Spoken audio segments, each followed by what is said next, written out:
When I walked into the house after a brutal 12-hour shift at the hospital, the last thing I expected to find was silence. No welcome home. No dinner on the stove. Just a stiff breeze from the open kitchen window and a single white envelope sitting on the dining table with my name scrawled in my mother's handwriting.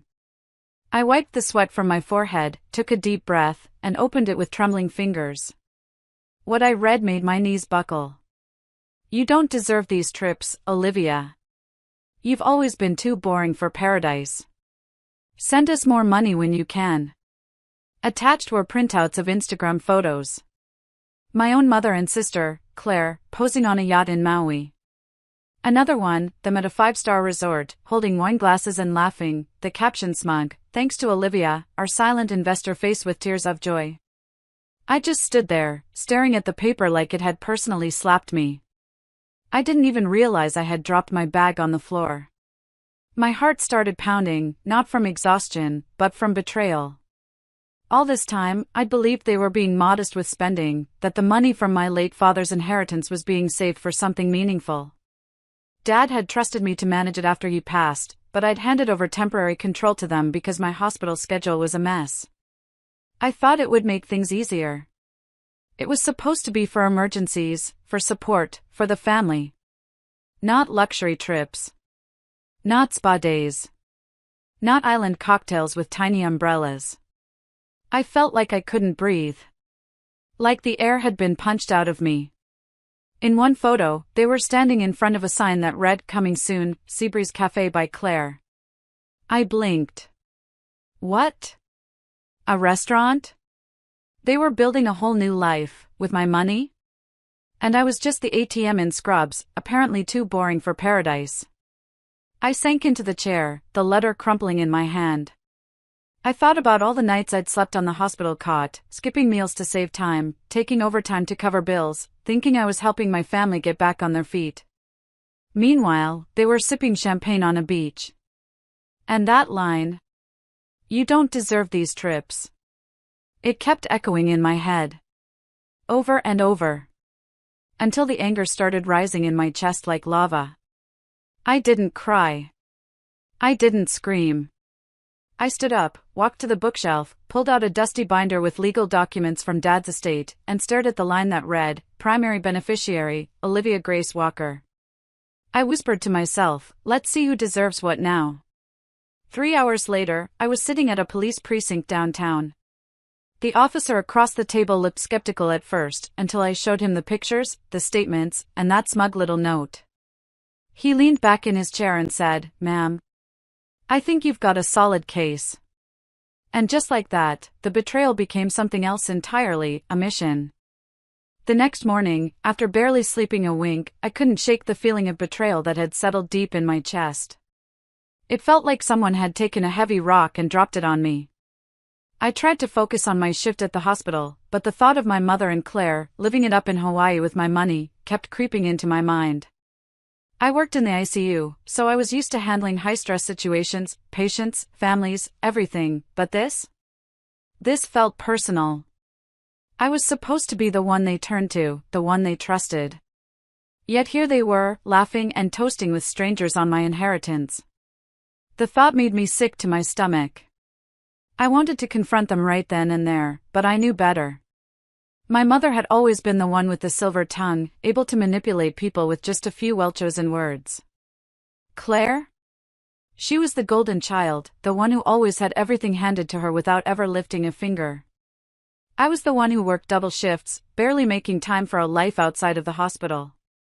And now, they were taking my money and calling me boring. The next few days passed in a blur of hospital gowns and beeping machines, but in the back of my mind, I was formulating a plan. I couldn't just let this slide.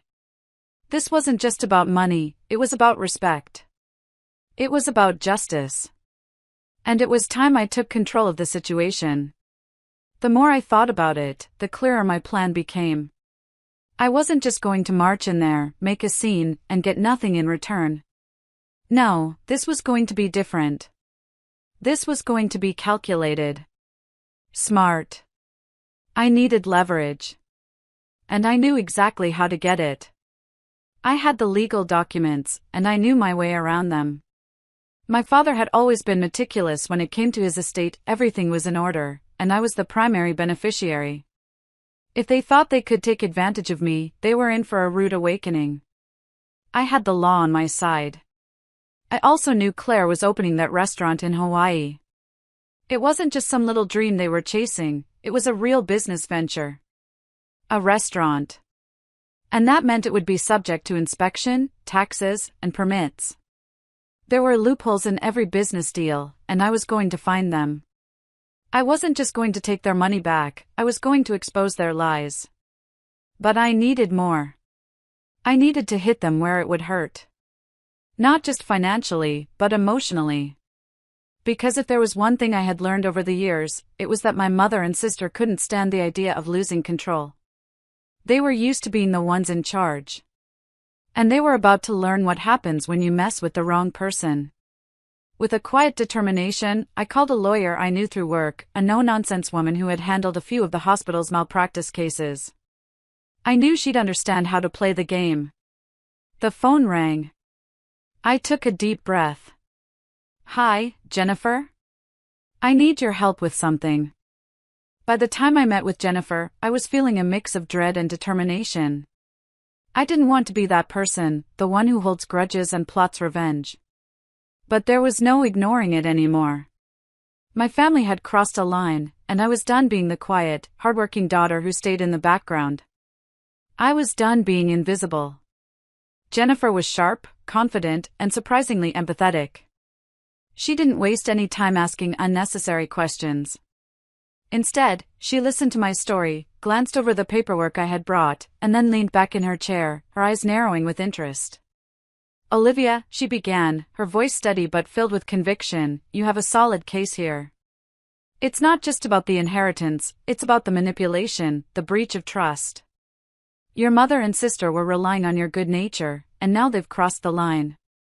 She tapped the pen on her desk, a signal that she was already formulating a plan in her mind. I think it's time for you to take control of this. You've got leverage. You've got the law on your side. And I can help you make sure they feel the consequences.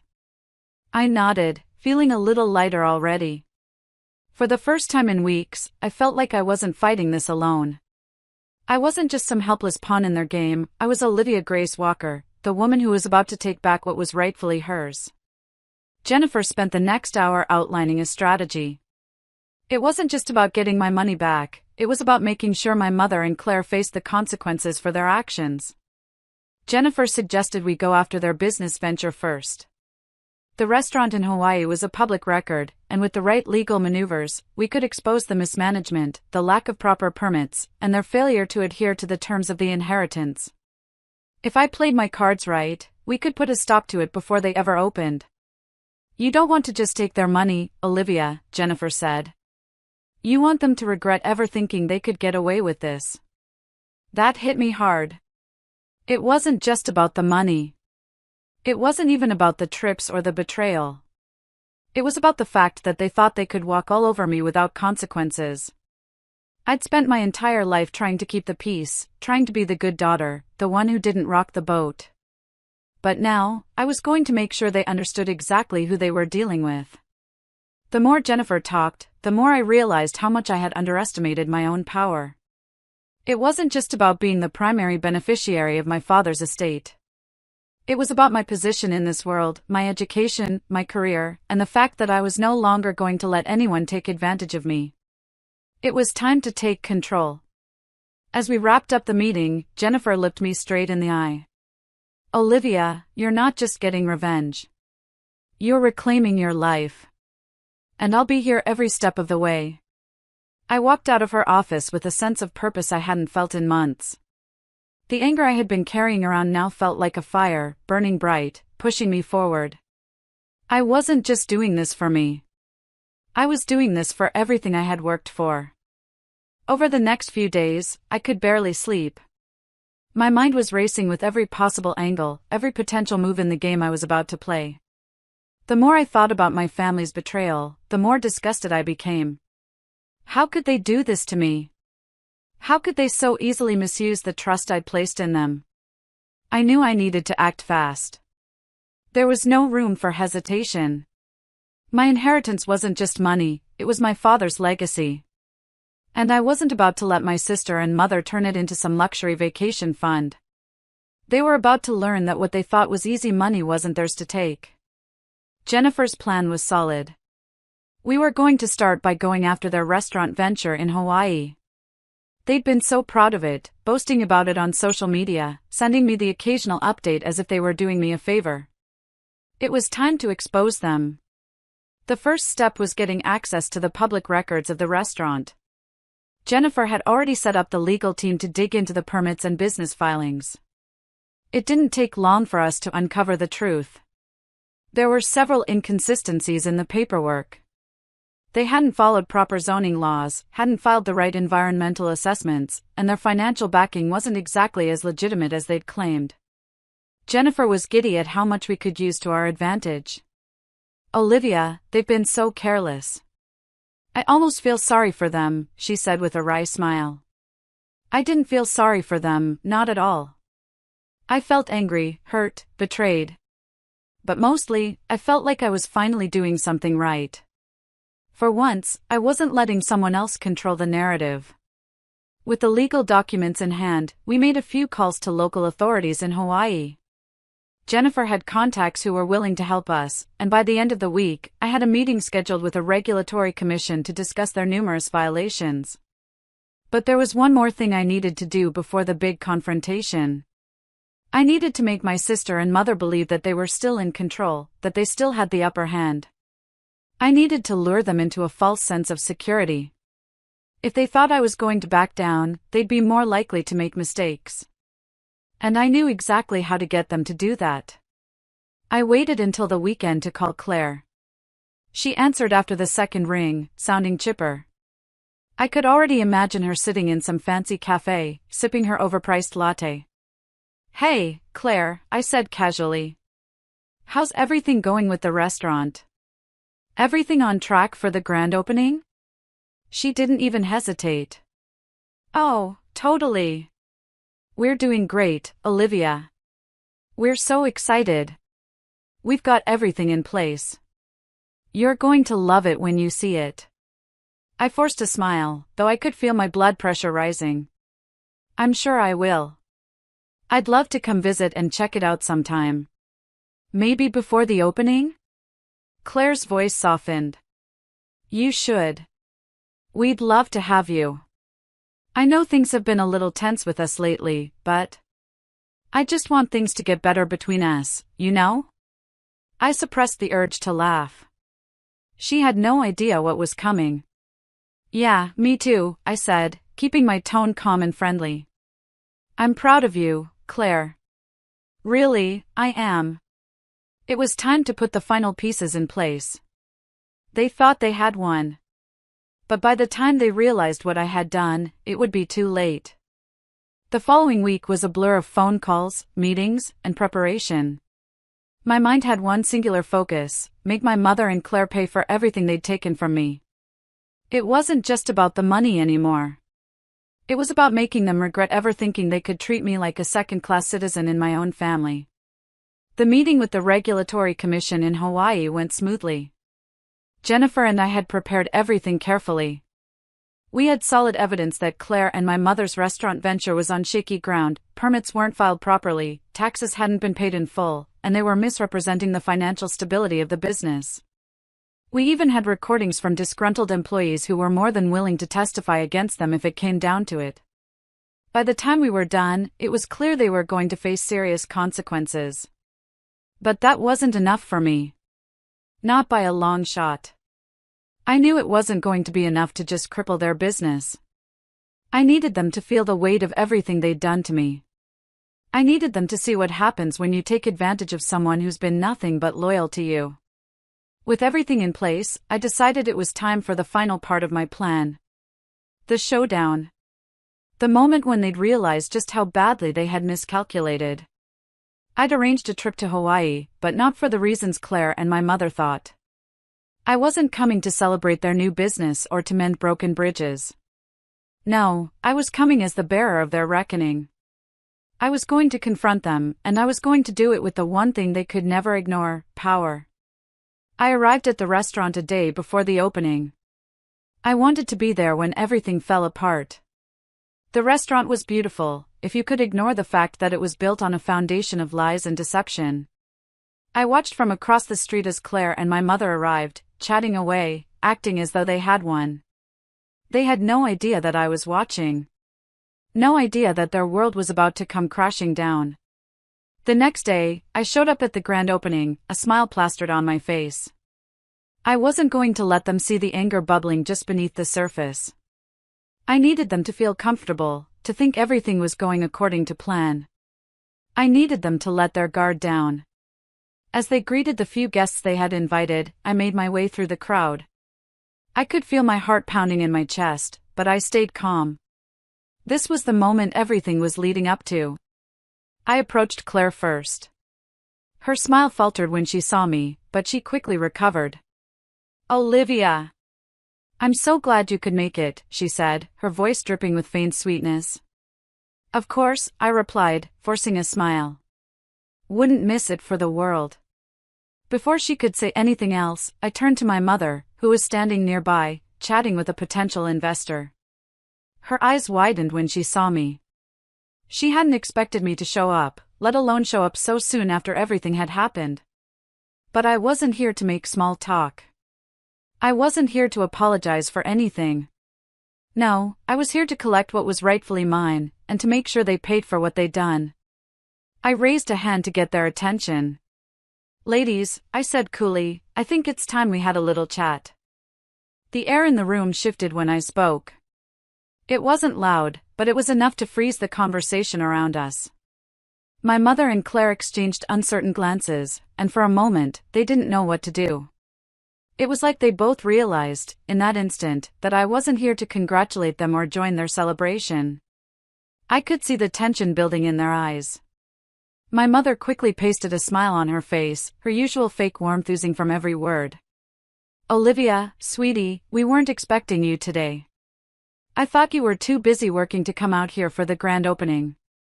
I held my ground, not letting her faint concern throw me off. "I was busy. But now I have some time to talk. Actually, there's something very important I need to discuss with both of you." Claire took a step forward, her smile turning into something more insistent. "What's going on, Olivia? Is this about, what happened? Mom and I both thought we could work things out." "Work things out?" I repeated, the bitterness in my voice impossible to hide. "You thought you could work things out?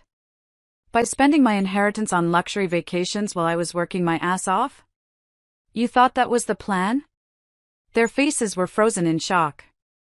I could see the realization dawn on Claire's face as she processed the weight of my words. My mother, on the other hand, shifted uncomfortably, glancing around as if she could escape this moment. I continued, my voice growing colder with each word. "It's funny, isn't it? You two acting like everything's fine while you were using me, using my trust, my hard work. You've been living it up, spending money that wasn't yours to spend. And now, you've got the nerve to act like you're in control." Claire opened her mouth to respond, but I wasn't done. I took a deep breath, steadying myself. "I know everything. The restaurant, this little venture you're so proud of? It's built on lies. From the permits to the financials, you're in violation of nearly every law in Hawaii. I've got the proof, and I've already filed complaints with the local authorities. This place? It's going to be shut down before it even opens." The silence in the room was suffocating. Claire looked like she was about to say something, but no words came out. My mother's face had gone pale, the reality of what was happening sinking in. I could almost feel their panic rising. They thought they had me under control, that I was some easily manipulated fool who would just let them take what they wanted. But now, they were the ones feeling helpless. They had no idea what had hit them. I wasn't finished yet. "And that's not all," I said, lowering my voice so only they could hear. "I've also spoken with the investors you were trying to woo. They're pulling out, too. You're done, both of you." The look of shock on my mother's face was priceless. She stumbled back, her hands shaking slightly. "Olivia, please," she begged, her voice cracking. "You can't do this. This is our dream. This is everything we've worked for." I leaned in closer, my voice cold and calculated. "Everything you've worked for?" "No, Mom. This is everything you've stolen from me." The finality in my voice left no room for argument. They had no power here. I had control now. "I'm not done yet," I added, before turning toward the exit. "This is just the beginning." As I walked toward the exit, the sound of my footsteps echoed in the silence of the room. Behind me, I could hear Claire and my mother scrambling. I didn't need to turn around to know that they were panicking. This was it. The consequences were real, and there was no escaping the fallout now. I reached the door, and just before stepping outside, I turned back one last time. Claire was already on the phone, her face a mix of anger and desperation, while my mother stood motionless, her hands clenched into tight fists at her sides. "I hope you're ready for what comes next," I called out to them, my voice steady, though my insides were roiling with anticipation. "You thought you could play me for a fool, but I'm not the one to be underestimated." With that, I stepped outside into the warm Hawaiian air, feeling the weight of the moment settle in. My heart pounded in my chest, but there was something else now, relief. I had finally taken back control. For the first time in years, I wasn't the one being manipulated or treated like a doormat. But I knew it wasn't over yet. They were going to try to salvage whatever they could. They always did. My mother and Claire had spent their whole lives getting out of tight situations. But this time, there was no escape. The authorities would be on them soon enough, and no amount of pleading or promises would save their precious restaurant from crumbling under the weight of their lies. I got into my car and made my way back to the hotel, my mind already turning to the next phase of my plan.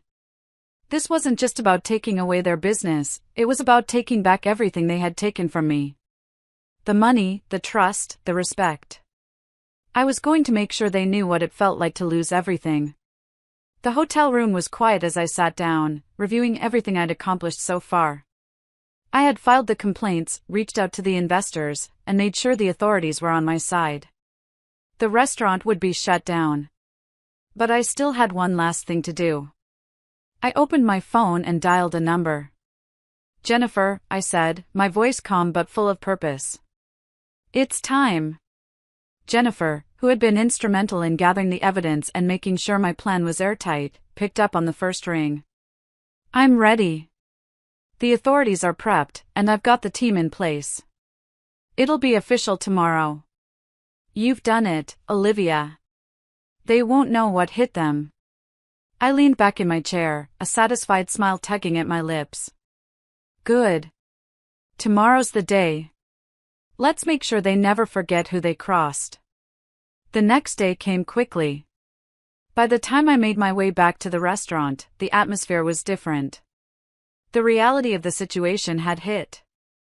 The once cheerful employees were now visibly anxious, glancing nervously at the door as if expecting the worst.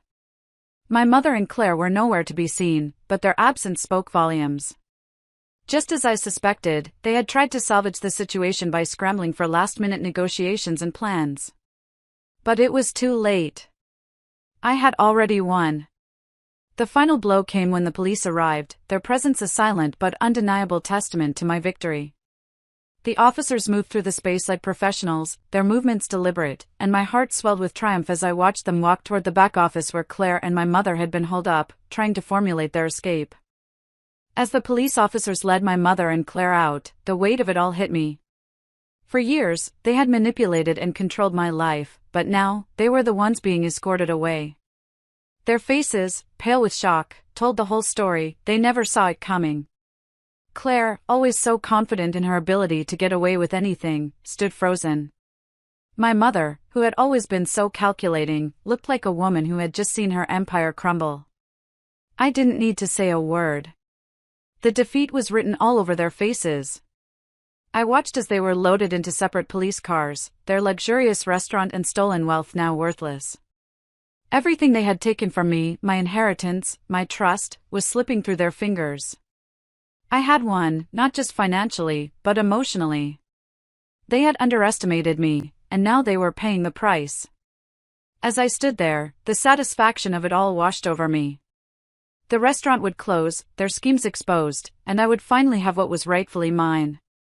But more importantly, I had taken back my power, my self-respect, and my peace of mind. Walking away from the scene, I felt lighter. I had reclaimed my life, and with that, I knew I was stronger than ever before. They had lost everything. But for me, this was just the beginning of a new chapter.